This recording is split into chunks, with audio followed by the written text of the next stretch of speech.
To say that I talk too much and I can't help myself is like saying I jerk off too much and I can't help myself. I drink too much and I can't help myself. That's giving your power over to the thing or to the action or to the behavior. You can choose to not do those things. You know, it might be difficult because it's an impulse. It may be an instinct, but you have will. You can will yourself not to do certain things or to do certain things. There is power in speaking less.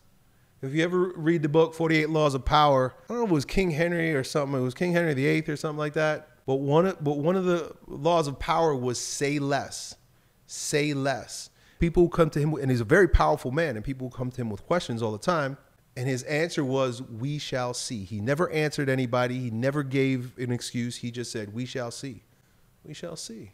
There's some powerful phrases that you can use, and I use them quite a bit myself. You guys might not know, but I'm kind of a quiet guy in real life. I don't give my opinion. I don't give my opinion unless it's asked for or you paid for it. That's my gift, is my talking. So I ain't just going to spill it out and give it to anybody.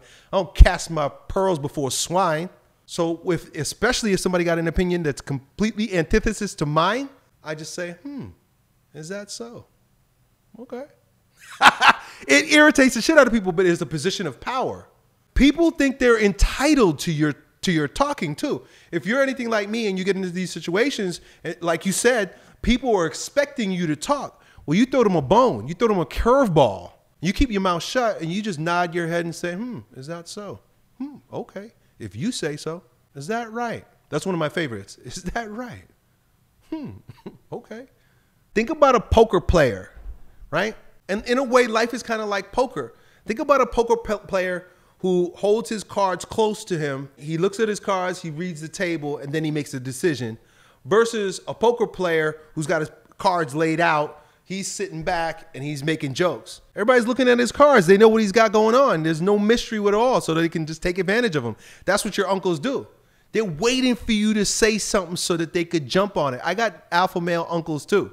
And as a kid growing up, I didn't know how to handle it. My dad and my uncles, man, they would tear us up, especially when we were teenagers. You say one thing, and like for the next couple of years, that's your nickname. That's your nickname now. So you start to learn, and you either cry about it, and it's like, damn, or you learn a lesson. Oh, I see what these guys are doing. So anyway, long story short, I would make an experiment out of that. And I think one thing you're going to notice is that when you do speak, your words will carry more weight, especially if people know that you normally talk a lot or they know that you're a thinking person. I know you have an opinion about this. Why won't you tell me? Ignoring is kind of a weakness a little bit, but quick, short wit wins the day. So if they say something, you come back with something, you know, agree and amplify. This is like stuff that the pickup artists teach. Agree and amplify. You agree? Oh yeah. They say something stupid to you. You're like, yeah. And then you add more, and then it becomes funny. And then right away, they can trust you that way too. When you're quick, sharp, and witty, you're more trustworthy as a result as well. That's if they're shit testing you. But if they're legitimately trying to get you to talk so that you can trip over yourself, that's when you bite your tongue and you say, interesting, right? Let's say it's like a political conversation and, you know, they bring up something that you know you got an opinion about. And you just say, is that right? Okay. And then they're waiting for you. I want to know your opinion. I want to know your opinion. And you just don't give them your opinion. And then it might turn out that talking too much is good for you too. It turned out pretty well for me. I talk a lot. I got to edit my videos back though a little bit. Sometimes I talk too much.